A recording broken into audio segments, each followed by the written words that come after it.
So, week 12 of the college football season is a lot like your last week of work before you go on holiday vacation. You're just trying to go through the motions and not do anything that's stupid. That way, you can enjoy your time off.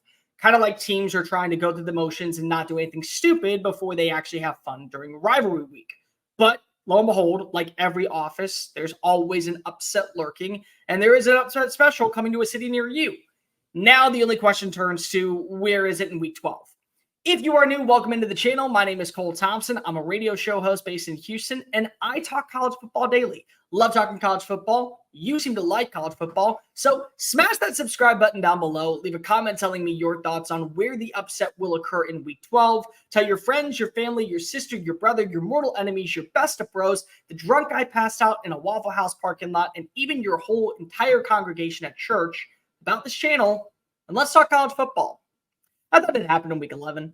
I thought that we would see the chaos occur in week 11 where there would be massive upsets, but instead, no, we saw tier 1 programs deliver beat-down bully bludgeonings to tier 2 programs, and now there's not really a lot of chaos occurring heading into rivalry week. And I'm not going to throw in Oregon State and Washington as an upset. That to me is a coin flip, and I'm not even going to say that Georgia-Tennessee is an upset because I just don't think anybody can beat Georgia at this point. But there are still upsets to monitor. Where are they? Let's start off in College Park, Maryland. The Terps play host to Michigan, and Michigan is trending in the right direction. Maryland is trending in the wrong direction, but never say never in college football. This is a back-to-back road game stretch for the Wolverines. And yes, you were able to run the football and then run it some more and then run it a couple more times and basically not have to throw a pass in the second half against Penn State, who on paper is a much more stable team than Maryland. But still, at the same time, this is a second test. How do you play now that there's more film on you? How do you play against an opponent with another road game? And Mike Locksley, I don't think that he's coaching for his job right now, but I will say that the pressure is starting to boil on over. And if that pasta water just continues to just hit that level, it could end up being a really sour finish for the likes of him in College Park. This is a Maryland team that was supposed to be a lot better than what they are on paper with a senior quarterback in Talia Tagovailoa. They would love to end the year with a massive upset, and this could be a spot where Michigan falls apart. I don't think it happens. I don't think even close it happens, but you can never say never in college football. And last season in week 12, Maryland played one of its best games in a loss to Ohio State. And they also played really well against Michigan last season. So maybe combine the two together. There's your upset special. Next up, Penn State versus Rutgers. I know a lot of people are going to say, Cole, it's Rutgers. What are you talking about? Well, it is Rutgers, but unlike Penn State, Rutgers isn't coming off of a heartbreaking loss where they have to accept the reality. They're a tier 2 school in the Big Ten. Rutgers is fine being 6-4, and more specifically, they're fine being bowl eligible underneath Greg Schiano. That's enough for them. And Schiano also is destined to have somewhere an upset along the way. Is this the spot? You also have to remember that back when Penn State played Ohio State, what happened the next week? They went down to the wire with Indiana, and Indiana is nowhere near in the same stratosphere as Rutgers. So they fired Mike Urich, the offensive coordinator. We're going to see a brand new play design. How does Drew Aller, Nick Singleton, Katron Allen, and this passing attack actually play against a very solidified pass defense by the Scarlet Knights? I don't know if you're going to see an upset, but I will say this. I would hammer the under. I would be taking Rutgers with points, and I'd be doing everything possible to make sure that my eyes are fixated on what happens in this game. Because 10-2, where both your losses come to the better teams in the Big Ten, the big boys. Yeah, most Penn State fans will live with that. And James Franklin won't be facing a lot of heat. 9-3 with a loss to Rutgers, we're talking about a different story. Maybe not firing, but definitely stratosphere and offseason conversations are not as positive as you want them out to be. Next up, I'm going to talk about a team that a lot of people think is overrated. I kind of do too, but at the same time, they're decent enough. Miami versus Louisville. Miami is playing for pride at this point. I don't see a scenario where they are going to find their way into any bit of a conversation other than 7-5 or 8-4. But what I will say is this is an opportunity for them to play spoiler. And a lot of times that's what you're looking for when your season's gone kaput. You want to be the guy who ends up saying, haha, we have bragging rights over you. And Louisville has not clinched its spot in the AACC title game. They have to win on Saturday to guarantee their spot. And if not, there's the chaos that we're talking about. And Louisville still is a team that on paper can make the college football playoff. It's slim. It's very slim, but they can find their way all the way to Charlotte and then maybe even to the Final Four. But this is a Hurricanes team that knows how to run the football. More specifically, they have a veteran quarterback now taking back the mantle in Tyler Van Dyke. And Mario Cristobal wants to end the year a lot better than what he did last year, where they started to lose a lot of games, even though they had some momentum. And then slowly but surely, 5-7 was the finish. You don't want to be 6-6 in year 2. You want to be 7-5 or 8-4. The only way to do so is by winning your last 2 games. So it starts this weekend against the Cardinals. And the Cardinals, they may be a good run defense. They're not great. They're not elite. And this is a very good rushing attack found in Coral Gables.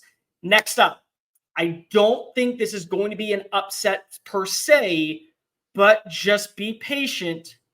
Florida versus Missouri. Listen, Missouri playing exceptional football. They just found a way to show Tennessee, we mean business. We are a legit threat in the SEC East.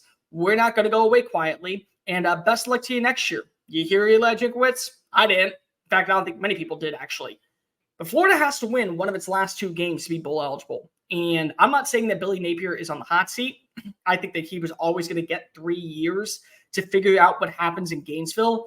But what you do have to look at right now, especially when talking about this Florida team, how do you respond after you finally have kind of hit your wall? Because last week, to me, was them hitting their wall. This is the best version of what we could be against LSU. And Missouri, they had to go down to the wire with LSU, and they ended up taking an L. Do they fall apart at home before having to go take on Arkansas, which, by the way, could determine which of these 2 teams of Mizzou and Ole Miss make it to the New Year's Six Bowl game? One of these 2 could be up for it. I think that Graham Mertz is in for a big, big day. And I also think that this is going to be down to the wire type of finish. I'm putting a 7 on this one. I absolutely am monitoring this game with all eyes included. Next up, North Carolina versus Clemson. Bet you didn't know this. Clemson, who has 2 more losses than North Carolina, is favored in this game at home. And there's going to be some speculation because of, this is the very end of the Drake May era. Now you have Mac Brown coming back next year. But again, this is a very good North Carolina team, not a great North Carolina team. However, hear me out. If North Carolina wins and Louisville loses, chaos occurs in the ACC. Florida State has its ticket punched to Charlotte. Nobody else does. And now that you would have 2 teams at 9-2, there is scenarios where everything is on the table going into week 13. So if you get a win, and I do think that Clemson can hold its own, especially if they eliminate Omari and Hampton on the ground, then guess what happens? You don't have to worry about it. But if North Carolina does win and Louisville loses, well, then things get really interesting. I think Tez Walker goes off for a big-time day. I think Drake May has a big-time performance.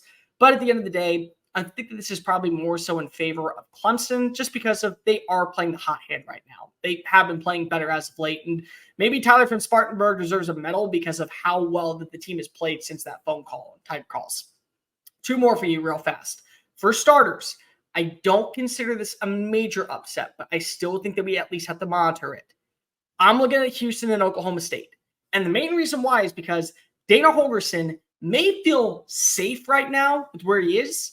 I don't think he is. I don't think that even Tillman Fertitta is ready to go ahead and declare Dana Holgorsen back in 2024. This is a team that a few years ago was playing at a 12-2 level in the American Athletic Conference, and now they're not bowl eligible yet.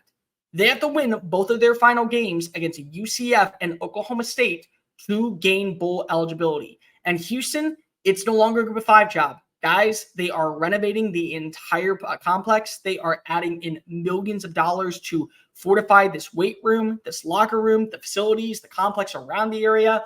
They want to be a contender in the Big 12. And if they think that they are limited with Dana Holgorsen, they are going to make moves. Houston is a premier job. It is a tier 2 premier job in the Big 12. especially because of the resources and the billionaires that live in this city. I can tell you that just from living here. It is a premier job in the making. And Oklahoma State, you got to continue to win. If you want to make it to Arlington, you have to hope for upsets and you have to continue to win. Mike Gundy has his job safe. I don't think anybody's worried about that after the run that they've gone on and winning Bedlam.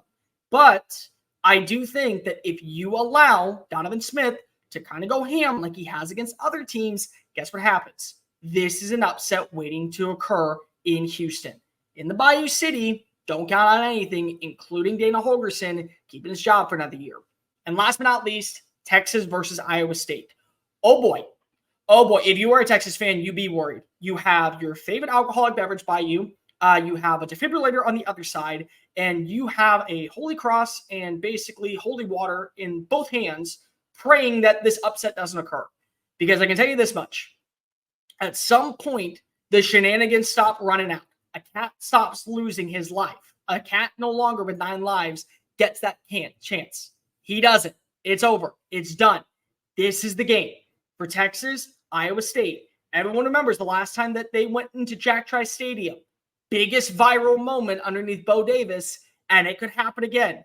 But this time, instead of happening where you say, oh, we didn't play up to our standard, you're saying we still do not have a guaranteed spot in the Big 12 title game. Oh, and we're not going to the college football playoff.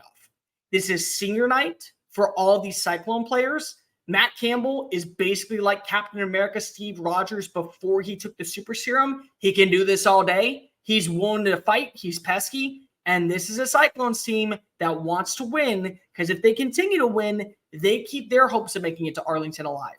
At some point, Texas is not going to be able to avoid Texasing. Is this the game? Because you don't want to be going into week 13 playing Joey Maguire's roster, knowing that now instead of being 11-1, 9-3 feels like a possibility. I am very worried if I am a Texas fan. You should be very worried if you are a Texas fan, because you don't have Jonathan Brooks to rely on. You're hoping that Quinn Ewers has one of his best games of the season.